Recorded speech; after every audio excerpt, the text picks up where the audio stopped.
Nous débutons maintenant la troisième partie du livre de l'Apocalypse, qui en fait est la plus longue partie puisqu'elle nous est racontée à compter du 4e chapitre, premier verset, et jusqu'à la fin du livre, le 22e chapitre. Comme nous l'avons mentionné précédemment, c'est Jésus lui-même qui a fait la division du livre de l'Apocalypse en 3 parties. Ça, c'est dans le premier chapitre et au verset 19. Lorsqu'il a dit à Jean, « Écris les choses que tu as vues, écris les choses qui sont et les choses qui doivent arriver après elles. » Les choses que tu as vues sont couvertes dans le premier chapitre, alors que Jean a vu le Seigneur Jésus-Christ dans son corps glorifié à titre de souverain sacrificateur. Comme nous l'avons expliqué, il était au milieu des 7 chandeliers d'or qui représentaient les 7 églises. Et la deuxième partie du livre est couverte dans le 2e et le 3e chapitre du livre de l'Apocalypse, et ce sont les choses qui sont. Et nous sommes encore dans cette deuxième partie du livre, puisque les choses qui sont, c'est l'histoire terrestre de l'Église du Seigneur Jésus-Christ. Et encore une fois, au moment où on fait cet enregistrement, l'enlèvement n'a pas eu lieu encore. Donc, nous sommes dans la deuxième partie du livre seulement. Puis, à compter du 4e chapitre jusqu'à la fin du livre, c'est la 3e et dernière partie, les choses qui doivent arriver après elles. Et c'est important de remarquer la terminologie. Ce sont des choses qui doivent arriver après les choses qui sont. Et les choses qui sont, c'est l'histoire terrestre de l'Église.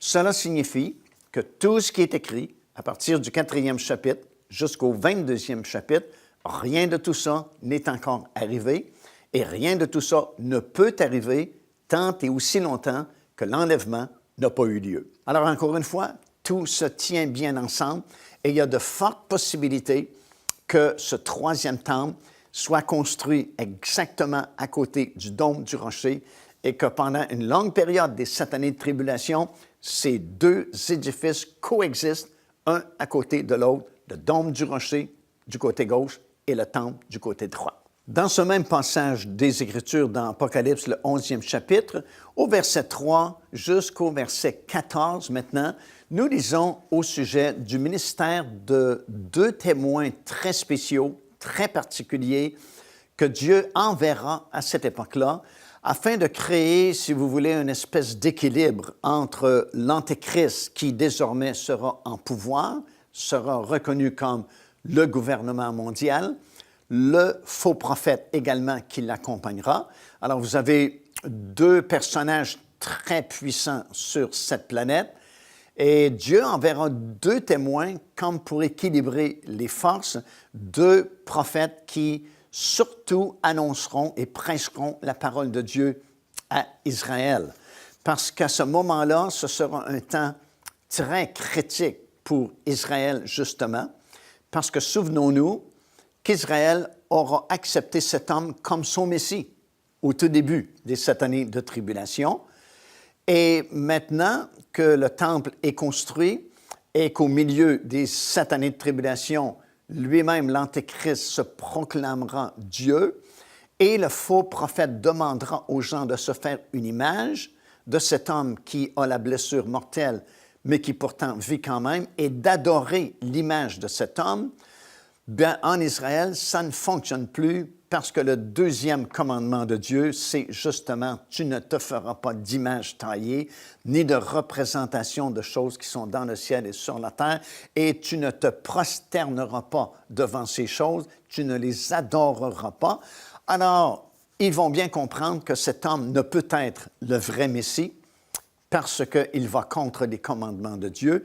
Et c'est à ce moment-là que ces 2 prophètes vraiment auront besoin d'encourager Israël parce que, semble-t-il, tout espoir maintenant est perdu. Ils ont été vraiment séduits par cet homme-là et il semble qu'il n'y a plus d'espoir de survie. Et c'est à ce moment-là que ces 2 personnages feront leur apparition et pourront prêcher à Israël et préparer la venue du véritable Messie qui se pointera justement après ces dernières 3 années et demie. Dans le verset 3, Dieu dit « Je donnerai à mes deux témoins le pouvoir de prophétiser, revêtus de sac pendant 1260 jours, ou encore une fois, 3 années et demie, les dernières 3 années et demie de ces 7 années de tribulation. Ils auront effectivement de grands pouvoirs. Ils pourront, entre autres, détruire leurs ennemis par un feu qui sortira de leur bouche. Alors, vous comprenez que nous ne sommes plus dans des temps habituels, des temps normaux. On est vraiment dans une nouvelle dispensation, le temps des 7 années de tribulation, où il y aura beaucoup de manifestations surnaturelles. Et ici, ça nous dit bien qu'ils pourront détruire leurs ennemis par du feu qui sortira de leur bouche. Ils auront le pouvoir de fermer le ciel afin qu'il ne tombe point de pluie durant les jours de leur prophétie. Ils auront le pouvoir de changer les eaux en sang. Ils pourront aussi frapper la terre de toute espèce de plaie selon qu'ils voudront. Et dans le verset 7, ça dit qu'ils seront tués par l'Antéchrist à la fin de ces 3 années et demie. Et l'Antéchrist ne leur donnera pas de sépulture honorable, mais va laisser leurs cadavres sur la place de la ville. La place de la ville, c'est une ancienne expression hébraïque qui signifie le portique derrière la porte dorée. Alors, l'Antéchrist va laisser le cadavre de ces 2 témoins sur le portique de la porte dorée. Et la Bible dit que des gens de par le monde entier pourront les voir. Encore une fois, il y a plusieurs années passées, cette parole était difficile à comprendre. Les gens pouvaient la croire par la foi. Mais aujourd'hui, on peut très bien comprendre parce que grâce au développement technique de notre génération, on sait par exemple que les satellites peuvent aller capter n'importe quelle image dans ce monde et vous présenter des événements qui se produisent à l'autre bout du monde, vraiment en direct sur votre écran d'ordinateur ou de téléviseur. Alors ça, c'est vraiment facile à comprendre aujourd'hui. Pendant 3 jours et demi seulement, leurs cadavres seront exposés sur la place de la ville et les gens parmi le monde entier pourront les voir. Mais au verset 9, ça dit que non seulement les gens pourront les voir, mais après 3 jours et demi, il y a un esprit de vie qui va entrer en eux et ils vont monter dans les airs, vont retourner au ciel là d'où ils viennent. Et ça va être vraiment étonnant puisque les gens pourront voir, les gens même entendront la voix qui dira à ces cadavres « Montez ici ». Alors, c'est vraiment très spectaculaire, les choses qui vont se produire durant ces 7 années de tribulation. C'est au verset 12 que nous lisons cela. Ça dit « Les gens entendront une voix du ciel leur disant « Montez ici » et ils monteront au ciel dans la nuée et leurs ennemis les verront. » Donc, c'est des temps vraiment très particuliers, des temps vraiment très spéciaux. Puis, on sait qu'un de ces témoins-là, c'est Élie, le prophète, parce que l'Ancien Testament se termine avec cette promesse de la part du Seigneur. « Je vous enverrai Élie, le prophète, avant le grand jour du Seigneur. » Et le deuxième témoin, c'est sans doute Enoch, parce que celui-ci n'a pas vu la mort, tout comme Élie. Ce sont les 2 seules personnes qui n'ont pas vu la mort. Et dans Hébreu, bien sûr, ça nous dit qu'il est réservé à tous les hommes de mourir. Et ces 2 personnages-là ne sont pas morts. Donc, ils seront tués durant cette dernière portion des 7 années de tribulation. Et c'est pourquoi nous préférons penser que c'est Enoch plutôt que Moïse, parce que Moïse est bel et bien mort, même que c'est Dieu qui l'a enterré. Alors, on peut être certain du nom du premier témoin, Élie. Le deuxième, nous pensons plus que c'est Enoch que Moïse. Mais de toute façon, ces 2 témoins seront envoyés pendant les 3 dernières années et demie des tribulations. Puis, dans le 11e chapitre également, des versets 15 jusqu'au chapitre 12, verset 18, c'est maintenant le 7e ange qui va sonner de sa trompette, la 7e trompette. Et comme j'ai expliqué précédemment, c'est le 3e malheur d'une série de 3 malheurs, 5e trompette, 6e trompette, et maintenant, c'est la 7e et dernière trompette. Et lorsque le septième ange sonna de sa trompette, est-il écrit, il y eut dans le ciel de fortes voix qui disaient, le royaume du monde est remis à notre Seigneur et à son Christ, et il régnera au siècle des siècles. Et à ce moment-là, c'est le début de la fin. Ce sont les dernières 3 années et demie des tribulations qui vont se terminer avec le retour physique et littéral du Seigneur Jésus sur cette terre. Maintenant, ce troisième malheur, qu'est-ce que c'est exactement? Bien, premièrement, il y a une guerre dans le ciel, comme nous le lisons dans le 12e chapitre du livre de l'Apocalypse. C'est Michel, avec les anges qui étaient restés fidèles au Seigneur, qui vont combattre contre Satan et le tiers des anges qui l'avaient suivi dans sa rébellion. Et ils ne furent pas trouvés les vainqueurs. Michel et ses anges vont chasser, vont expulser Satan avec tous ses anges déchus et tous les démons qui existent vont les chasser, expulser hors du ciel. Et ils sont tous précipités sur cette terre et sont désormais limités, leurs activités sont limitées à la planète Terre. Et c'est pourquoi c'est considéré un grand malheur, parce que la Terre sera remplie non seulement de tous les millions ou milliards de démons qui existent, mais de tous les anges déchus également, et de Satan lui-même en personne. Et la Bible dit « Malheur aux habitants de la terre » parce que le diable, Satan, descend vers vous avec une grande rage parce qu'il sait très bien qu'il ne lui reste que très peu de temps, en fait, uniquement 3 ans et demi. En même temps, c'est l'émergence de l'Antéchrist à titre de gouvernement mondial. C'est l'apparition soudainement du faux prophète également. Et à partir de ce moment-là, pour les 3 dernières années et demie qui restent à cette longue période de 7 années de tribulation, ce sera littéralement l'enfer sur la terre. Souvent, nous entendons cette expression de nos jours, c'est vraiment l'enfer sur la terre, mais croyez-moi, ce n'est rien en comparaison de ces 3 dernières années et demie-là, alors que toute la puissance infernale sera ici sur cette planète.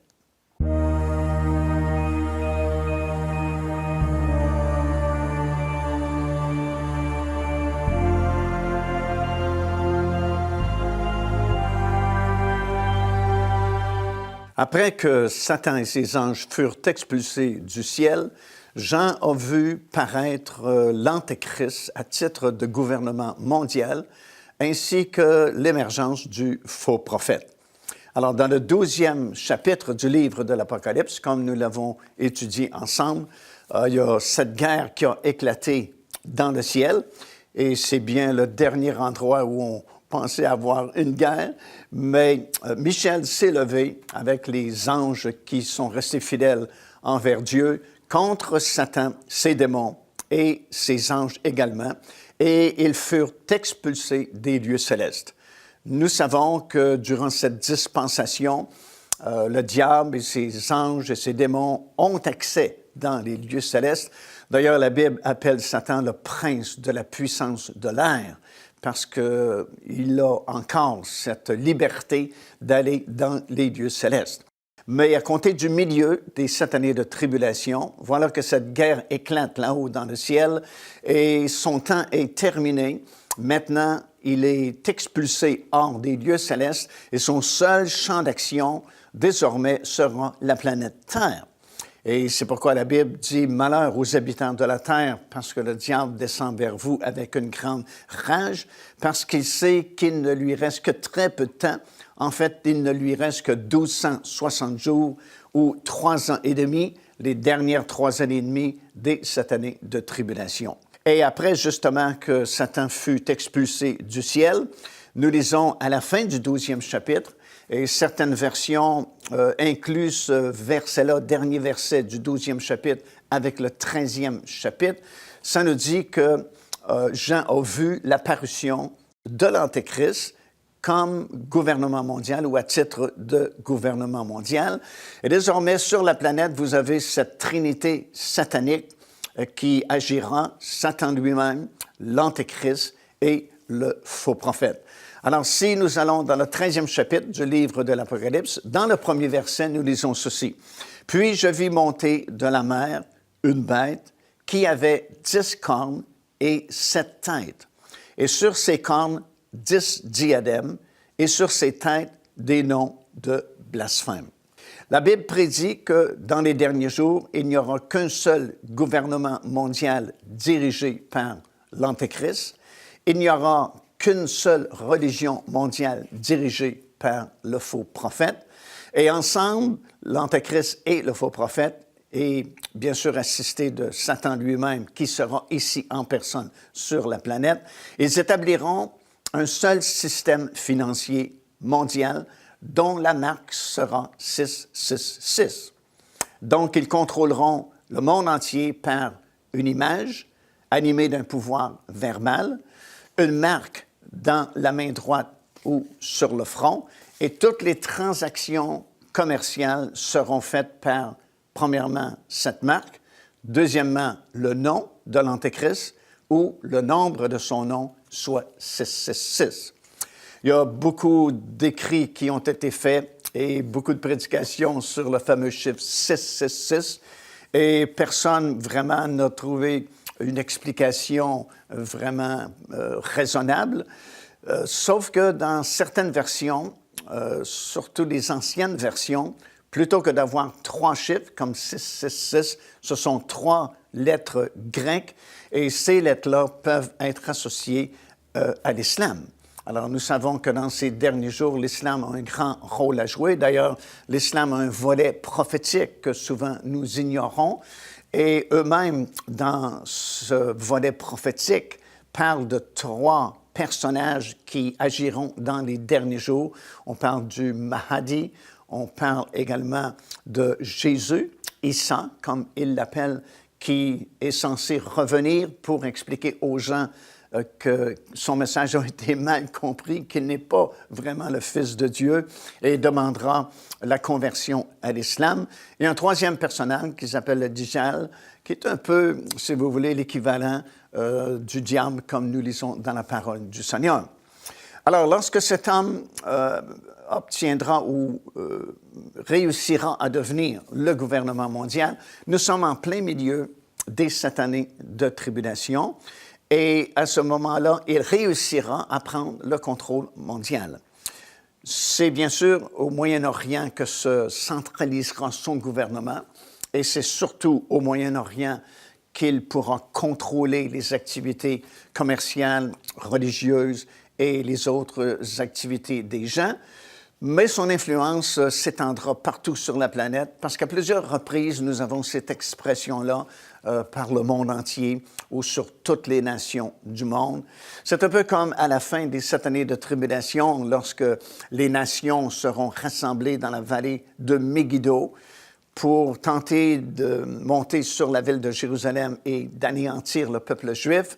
Plusieurs versets dans la parole du Seigneur, notamment dans le livre du prophète Zacharie, bien sûr, parlent de toutes les nations du monde.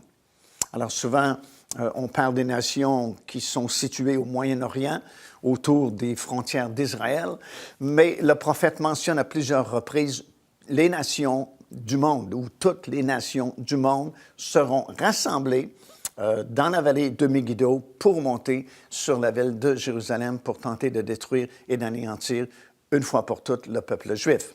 Alors, nous savons que son gouvernement, bien sûr, sera plus fort dans cette région-là du monde, mais va affecter le monde entier également. Nous savons bien sûr que quoi que ce soit qui affecte le Moyen-Orient, de toute façon, affecte le monde entier. On entend juste parler de rumeurs de guerre au Moyen-Orient et déjà, nous payons plus cher l'essence lorsque nous faisons le plein dans nos voitures.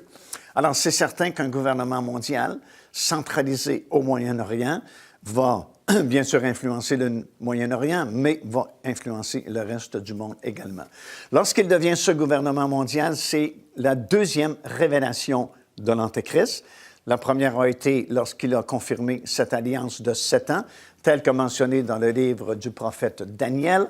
Et ici, à mi-chemin de ces 7 années de tribulation, alors qu'il devient finalement le gouvernement mondial, c'est une deuxième révélation, surtout envers le peuple juif, qui auparavant l'avait accepté comme son Messie, puisqu'à ce moment-là, il va s'autoproclamer Dieu, va s'asseoir lui-même dans le lieu très saint, et le faux prophète qui a fait son apparition soudainement au milieu de ces 7 années de tribulation, va demander aux gens de se faire une image de cette personne-là qui a été blessée à mort.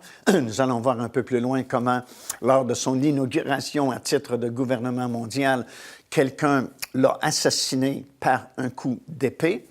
Et pourtant, il est revenu à la vie. C'est comme un semblant de résurrection, si vous voulez. Il est revenu à la vie. Et le faux prophète va demander aux gens de se faire une image de ce personnage-là qui a la blessure mortelle et qui pourtant vit quand même, et de l'adorer. Lui-même s'autoproclame Dieu en s'assoyant dans le lieu très saint du 3e temple qui aura été construit à ce moment-là. Et c'est ce que Jésus a appelé, et Daniel a appelé également, l'abomination de la désolation établie dans le lieu saint. À ce moment-là, une partie d'Israël fuira dans le territoire d'Édom, comme nous allons voir un peu plus loin.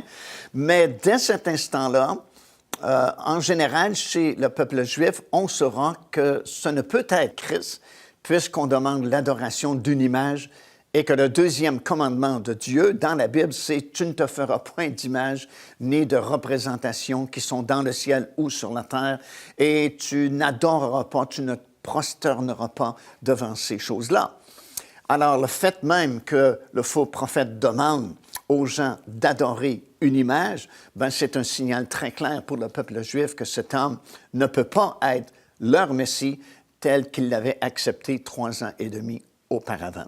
Alors, voilà la situation. Nous sommes en plein milieu des 7 années de tribulation. L'Antéchrist a bien tenté de prendre le contrôle mondial au tout début, comme nous avons mentionné, dès l'ouverture du premier sceau, du livre en 7 sceaux. Il y a ce cavalier monté sur un cheval blanc qui fait son apparition, et c'est l'Antéchrist qui part à la conquête du contrôle mondial, mais ça va lui prendre 3 ans et demi, exactement à mi-chemin dans ces 7 années de tribulation, avant qu'il puisse réussir à devenir le gouvernement mondial.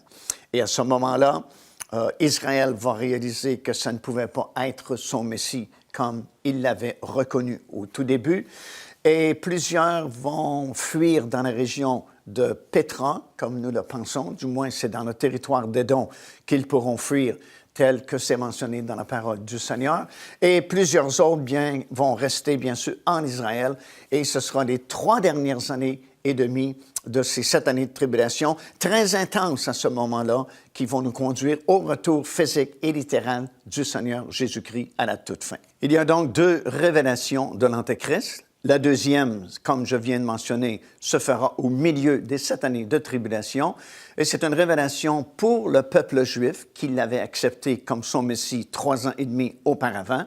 Et le peuple juif réalisera à ce moment-là que ça ne peut pas être son Messie, bien sûr parce qu'il s'autoproclame Dieu. On demande l'adoration de l'image de l'Antéchrist, alors que, comme j'ai mentionné, le 2e commandement de Dieu spécifie de ne pas se faire d'image ni de représentation qui sont dans le ciel et sur la terre, et de ne pas se prosterner et d'adorer ces choses-là. Alors ça, c'est la 2e révélation de l'Antéchrist pour le peuple juif. La première, bien sûr, c'est à l'occasion de la confirmation de cette alliance pour une durée de 7 ans, telle que prophétisée dans Daniel chapitre 9 et le verset 27. À ce moment-là, c'est la première révélation de l'Antéchrist, et c'est pour l'Église.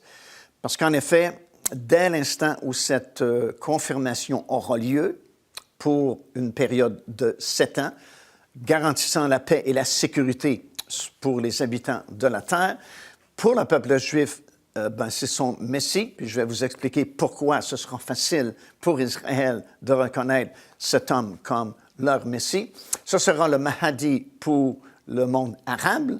Ce sera un génie politique pour les nations du monde, parce que, bien sûr, il va réussir ce coup qu'un président américain, par exemple, a réussi auparavant, c'est-à-dire signer une entente ou un traité de paix au Moyen-Orient. Mais pour l'Église, attention, ce sera la révélation de l'Antéchrist, puisque Paul affirme dans la deuxième épître aux Thessaloniciens, dans le 2e chapitre, verset 1 et verset 3, dit-il, avant notre réunion avec le Seigneur Jésus-Christ, il faut que l'apostasie soit arrivée et qu'on ait vu paraître l'homme du péché. Alors, l'enlèvement de l'Église ne peut se produire tant et aussi longtemps que cet homme de péché n'a pas été révélé, et il sera révélé uniquement au moment où il confirmera cette alliance pour une durée de 7 ans.